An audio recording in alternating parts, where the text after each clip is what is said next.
सकते हैं। तो ये जो शास्त्र है आपके जीवन को सांचे में ढालता है। जैसे हम ईंट बनाते हैं या कोई मूर्ति बनाते हैं उसको साचा में डालते हैं, उसी प्रकार हम मनुष्य जीवन को एक साचा में ढालते हैं। ये 4 पुरुषार्थ बताए। अब उस परमात्मा को कोई ब्रह्म कहते हैं, कोई परमात्मा कहते हैं, कोई भगवान का, इसी में लड़े। कोई भगवान, कोई परमात्मा, कोई ब्रह्म। वेदांती लोग ब्रह्म कहते हैं, भक्त लोग भगवान कहते हैं, योगी लोग परमात्मा कहते हैं। बात एक ही है। और उसी बात को और भाषा में, इंग्लिश में गॉड कहते हैं, उर्दू में, मुस्लिम भाषा में खुदा कहते हैं, हम लोग ईश्वर कहते हैं। भाषा अल्लाह, खुदा है, चेतन शक्ति एक ही है। चाहे कोई भी धर्म हो, हिंदू हो, मुसलमान हो, बौद्ध हो, जैन हो, ईसाई हो, कोई भी हो, आप आगे भागवत को सही ढंग से यदि सुन लिया तो आपको कोई जाति दिखाई नहीं पड़ेगा, कोई धर्म भी दिखाई नहीं पड़ेगा, कुछ दिखाई नहीं पड़ेगा यदि सही ढंग से सुनेंगे। तब आज केवल भागवत को देख लिए और इतना बड़ा पंडाल लगा है और इतनी मूर्तियां हैं और इतने गायक लोग हैं, इतना बड़ा मंच है, तब आपको ज्ञान नहीं होगा। ये भागवत सुनने की चीज है। अब यहां कहते हैं भगवान, एक ही भगवान 3 रूप धारण किए। एक ही भगवान 3 रूप धारण करते। और 3 रूप धारण करते हैं। 3 रूप धारण करने का कारण ये 3 गुण से 3 रूप होता है। आप मूर्ति में देखेंगे और विचार भी करेंगे। ये विचार करने के लिए मैं मूर्ति का वहां पर कल्पना रखा हूं। विश्वरूप का 3 मुख है, उस 3 मुख में सारी बात आएगी। ये 3 मुख क्या चीज है? ये 3 गुण, सतोगुण, रजोगुण, तमोगुण, ये 3 गुण ही प्रकृति के शाखा। मूल में परमात्मा, उससे आगे आगे तो माया, जिसको कहते प्रकृति, जिसको कहते वेद में आगे आगे सुनेंगे। अजाम एकाम रोहित शुक्ल कृष्णाम। अजा 9 जाति की अजा, वो जन्म ले लेती है, वो अनादि है। वो परमात्मा में किस रूप में है वो आप लोग शास्त्र से आगे सुनेंगे। अब इस बात को धीरे धीरे समझाएंगे। अभी के लिए कहते हैं भगवान, एक ही भगवान 3 रूप धारण किया। कौन कौन रूप? ब्रह्मा, विष्णु और महेश। 3 रूप। ब्रह्मा, विष्णु, महेश। ब्रह्मा, विष्णु, महेश। ब्रह्मा, विष्णु, महेश। ब्रह्मा, विष्णु,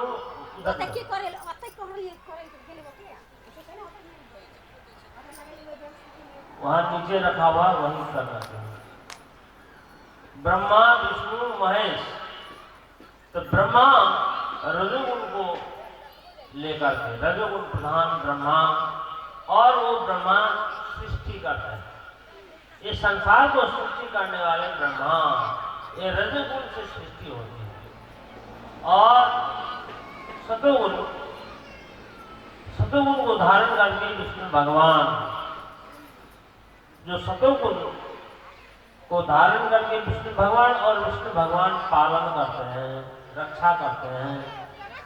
और तमोगुण को धारण करने वाले शंकर भगवान, जो संहार करने वाले। देखो, एक ही परमात्मा 3 रूप धारण किया। एक ही परमात्मा 3 रूप धारण किया। ब्रह्मा, विष्णु, महेश। अब उनमें कौन श्रेष्ठ, किसको श्रेष्ठ कहा जाए? ये तीनों भगवान में कौन श्रेष्ठ है? किसको श्रेष्ठ कहा? कौन छोटा कौन बड़ा, तो एक गुण के अनुसार छोटा बड़ा होगा, लेकिन वास्तव में तो एक ही है। अब गुण के अनुसार किस गुण को आप श्रेष्ठ मानेंगे और किस गुण को अधम मानेंगे। कर देना चाहिए व्यवस्था पूजा के नहीं आ जाएगा कोई होते लगाइए तो 100 रुपए रखिए ना। इस गुण को स्वीकार कर दो। 3 गुण से 3 रूप धारण किया भगवान, सतोगुणी विष्णु भगवान, रजोगुणी ब्रह्मा और तमोगुणी शंकर भगवान। अब इसी भगवान के लिए लोग लड़ाई करते रहते हैं, झगड़ा करते हैं, हमारा भगवान बड़ा, हमारा भगवान बड़ा। कोई शिव ही सब कुछ है, कोई कहते विष्णु ही सब कुछ है, कोई कहते ब्रह्मा ही सब कुछ है। सब अपने अपने जगह में सब ही बड़ा है और सबके अंदर में वही एक परमात्मा है, जिसको रामायण के अब श्लोक सुन लीजिए। रामायण में तुलसीदास जी मंगलाचरण, रामायण में तुलसीदास जी मंगलाचरण करते हैं और वो तुलसीदास जी जो मंगलाचरण करते हैं, उस मंगलाचरण में संपूर्ण वेद शास्त्र के बात को रख दिए। चाहे रामायण पढ़िए, चाहे भागवत पढ़िए, चाहे गीता पढ़िए, कथा कहानी अलग अलग है लेकिन वस्तु एक ही है।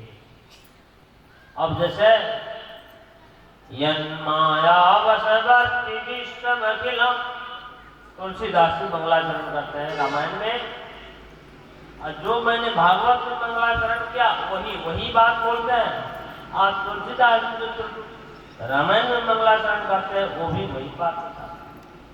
यन्मायावशवर्ति विश्वमखिलम् ब्रह्मादि देवासुरा यत्सत्त्वादमृषैर्दभाति सकलम् रज्जु यथा हेतम यत्पादप्रभमेकमेविहि भवाम् बोधिस्थितिर्शाश्वताम् वन्देऽहं तं शेषकारणपरं रामाख्यमीशं हरिम्।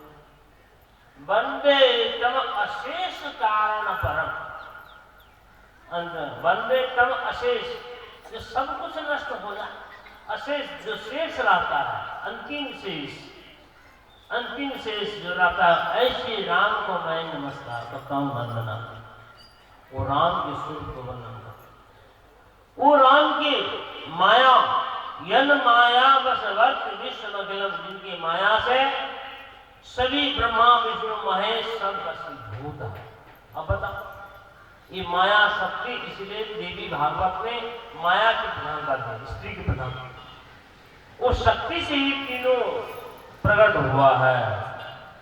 ये तीनों शक्ति, और वही शक्ति है प्रकृति का 3 गुण को लेकर 3 रूप एक बात। अब उनमें सबसे श्रेष्ठ सतोगुण माना जाता है, क्योंकि सतोगुण में ज्ञान ध्यान होता है। रजोगुण में हम ज्ञान ध्यान में वहां स्थिर नहीं हो सकते, वहां रजोगुण में चलायमान, और तमोगुण से हमारे आलस, निंदा, जड़ता इसमें भी नहीं होता। इसलिए सतोगुण को प्रधानता दिया गया और वो सतोगुण ही हमको भगवान प्राप्ति कराने वाले होंगे। इसीलिए हम लोग जो वैष्णव होते हैं, विष्णु के भक्त होते हैं, वो सतोगुणी होते हैं, और सतोगुणी होकर के ही हम भगवान को प्राप्त कर सकते हैं। अब आगे आते हैं, जितनी भी हम जो भी साधन करते हैं, चाहे वेद अध्ययन हो, चाहे योग करते हैं, चाहे ज्ञान करते हैं, चाहे धर्म करते हैं, जो कुछ भी करते हैं वो सभी परमात्मा में ही लगते। जैसे सारे नदी समुद्र की ओर चलती है, सारे नदी के पानी समुद्र में पहुंच जाने के बाद नदी का नाम रूप नहीं रहता है। उसी प्रकार जो भी अनुष्ठान आदि है, सब अनुष्ठान आदि सब क्या कहते हैं, वासुदेव परा वेदा, वासुदेव परा मखा, वासुदेव परा योगा, वासुदेव परा क्रिया, वासुदेव परम ज्ञानम, वासुदेव परम भक्ति, वासुदेव परो धर्मो वासुदेव परागति स एव इदं सदव्याग्रे भगवान आत्माया सदा सद्रूपया चासो गुणमया। साधारण श्रीमद् भागवत साधारण ग्रंथ नहीं है, बहुत गंभीर, इसलिए सारे शास्त्र का नहीं। आप लोग एक बार भागवत ध्यान से सुन लेंगे तो समझिए संपूर्ण शास्त्र हमने सुन लिया।